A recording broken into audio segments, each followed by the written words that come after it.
Emmanuel Davy, alors vous êtes PDG de Vecchia.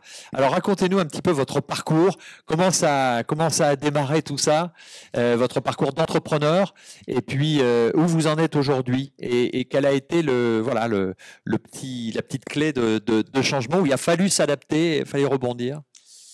Alors mon parcours pour commencer, donc moi je viens de la recherche scientifique, donc j'ai fait une école d'ingénieur que j'ai poursuivie par une thèse que j'ai soutenue en 2000. Et après ça, je suis parti comme chercheur en machine learning, donc c'est une discipline de l'intelligence artificielle à l'université de Cambridge en Angleterre où je suis resté pendant 2 ans. Et puis ma fille est Machine encore une fille. learning, pour, en C'est 2 mots, parce qu'on est ici dans le voilà. temple de l'innovation et de la technologie. Donc en français, l'apprentissage automatique, c'est de donner à un ordinateur une capacité à faire une tâche complexe par de l'apprentissage. Donc en lui Voilà. mettant entre les mains, entre guillemets, des exemples. Et donc je suis revenu en France et j'ai atterri à Lille, entre guillemets, en 2004, où j'ai, avec des collègues, créé une équipe de recherche à l'INRIA pour développer les méthodes de machine learning. Et un des sujets qui était important pour nous, c'était de financer nos travaux de recherche, à la fois par des financements publics, mais aussi des financements privés.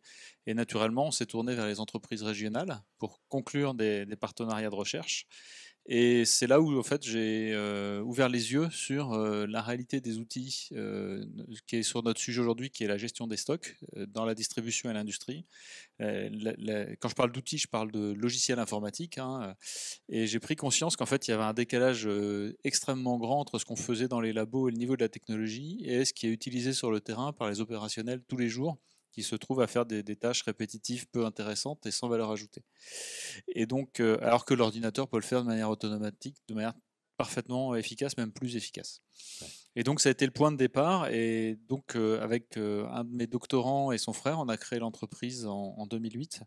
Et on a commencé sur du conseil. Et donc, dans la foulée un peu des contrats de recherche qu'on avait fait avec les industriels, on a fait du conseil auprès des directions informatiques de ses clients pour les aider à faire du machine learning.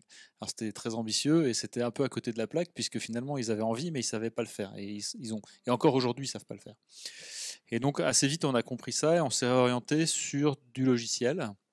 Et donc on a commencé à créer des logiciels un peu pour faire plein de choses, de la gestion de stock, mais aussi de la gestion du personnel et aussi de la détection de fraude. Tous des sujets que le machine learning peut améliorer.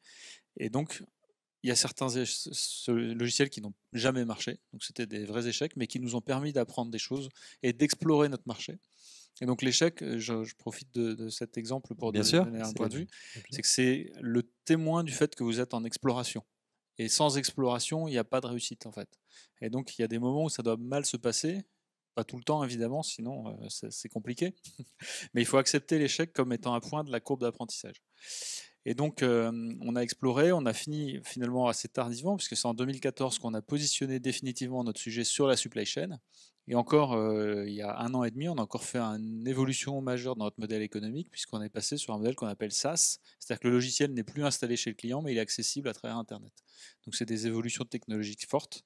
Donc là, c'est les entreprises qui mettent en ligne leurs données, c'est ça, Voilà, quelque part? elles créent des connecteurs pour envoyer les données dans notre logiciel et elles consultent leurs données et les résultats à travers Internet dans notre logiciel. Et ça, c'est un changement qui est nécessaire par rapport à l'évolution du milieu dans lequel on travaille.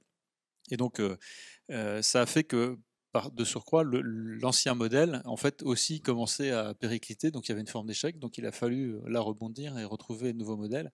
Et c'est sur ce modèle-là qu'on drive notre croissance aujourd'hui. Et quand on fait ça, ça veut dire aussi que l'entreprise, qui était montée jusqu'à 80 personnes sur ce précédent modèle, on a dû changer complètement son organisation. Et l'organisation, elle était plus efficace, elle n'avait plus besoin d'autant de monde. Donc il y a aussi eu besoin à un moment donné de retailler dans les effectifs pour avoir, tout en ayant un volume d'affaires plus important, mais des méthodes qui sont plus efficaces, qui fait que donc ça c'est aussi compliqué. C'est des phases qu'on traverse avec un peu de difficulté, mais qui finalement a posteriori apportent beaucoup de valeur. Merci beaucoup. Un message, vous, que vous voudriez faire passer, c'est effectivement faut pas hésiter, faut se lancer quelque part, et puis surtout quelque chose à avoir apporté, vous dites, pour le projet en question, c'est-à-dire qu'il faut vraiment avoir une idée forte. Ouais. C'est pas seulement se dire voilà, allez, je me lance, ça devrait marcher. Il faut être vraiment expert être expert dans son domaine. Je vois Jeff Squally qui est pas forcément d'accord. Si, il va nous expliquer juste après. Je vais nuancer un petit peu, mais Ouais. ce que je veux dire, c'est qu'il faut avoir quelque chose de nouveau et qui crée de la valeur à apporter. Parce que si on crée quelque chose qui existe déjà en 100 exemplaires et qu'on n'est pas différenciant, qu'on n'a pas une proposition de valeur nouvelle, en fait, ça sert à rien de créer. Ouais. Donc la première chose, c'est oui, il faut y aller parce que finalement, créer, c'est pas difficile. C'est faire vivre et développer après qui est difficile, mais créer, c'est vraiment facile. C'est pas ça la difficulté. Donc il faut y aller, il faut bien s'entourer et effectivement, il faut trouver un projet sur lequel on se dit là, soit par mon expertise, par mon expérience, par ma connaissance du marché, qui est un peu unique, je vais apporter quelque chose qui n'existe pas et qui va un peu transformer à mon échelle le monde autour de moi. C'est ça le point clé. Parce que je vois beaucoup des personnes qui se lancent drivées uniquement par la volonté de créer une entreprise, mais finalement qui ne savent pas vraiment ce qu'elles veulent faire, et qui surtout se lancent sur des sujets où il n'y a soit pas de barrière à l'entrée, soit déjà plein de solutions, qui finalement n'apportent pas de valeur. Et donc c'est pour ça que j'aurais tendance à dire, surtout quand c'est des jeunes, creusez votre sillon, faites-vous une expertise, et après seulement vous pourrez créer en ayant quelque chose de neuf à apporter. Alors, il faut peut-être préciser, avant de passer la parole à votre voisin Jeff Squally, c'est que voilà, l'entreprise a vraiment le vent en poupe. Ça se passe plutôt bien pour vous. On est là sur une belle histoire, puisque vous avez, je crois, levé des fonds pour l'avenir. On a levé 12 millions d'euros l'année dernière. Ouais. On a une croissance aujourd'hui de 50% par trimestre. Donc l'entreprise se développe très très bien. Mais voilà, il y a des BPI en innovation, c'est aussi. On a BPI qui est un de nos investisseurs, mais aussi qui nous finance sur des projets d'innovation un peu plus risqués. Et puis un certain nombre d'investisseurs spécialisés dans nos sujets. Et un partenaire aussi. Oui, effectivement, on est partenaire Microsoft pour pouvoir avoir un développement international accéléré. Ouais, tout ça, ça peut aider quand même. Mais il faut le décrocher. Il faut faire ses preuves. C'est beaucoup de travail. Et avant d'arriver à un partenariat comme ça, il faut s'être raté 3 fois avec d'autres acteurs. Parce que avant de lever 12 millions d'euros, il faut avoir levé un peu moins. Et puis il faut avoir raté la première levée. Et puis c'est comme ça qu'on apprend. Mais on apprend donc, encore une fois, on apprend de ces échecs. Et c'est les fameux échecs utiles qui permettent de rebondir et de réussir une troisième ou une quatrième fois.